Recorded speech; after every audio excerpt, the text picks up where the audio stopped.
নমস্কার। কৃষক বন্ধু প্রকল্পের নতুন আপডেট।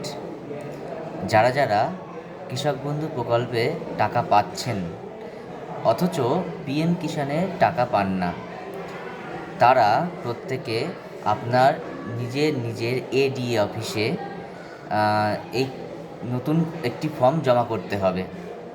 এই ফর্মের সাথে আপনার নিজের আধার কার্ড, নিজের ভোটার কার্ড এবং নিজের ব্যাংকের বই, ভোটের তালিকার জেরক্স যেখানে আপনার নাম আছে, এর সাথে আরও কিছু তথ্য যেটা আপনার সংশ্লিষ্ট এডি অফিস চাইবে সেখানে জমা করতে হবে।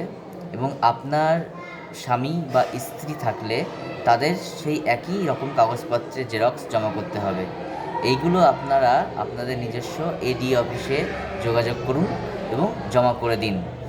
এদের মধ্যে থেকে যারা যারা পিএম কিষাণ পান না তাদেরকে পিএম কিষাণের আওতাধীন করা হবে এবং যারা অলরেডি কৃষক বন্ধু পাচ্ছেন তারা কৃষক বন্ধু পেতে থাকবেন। নমস্কার।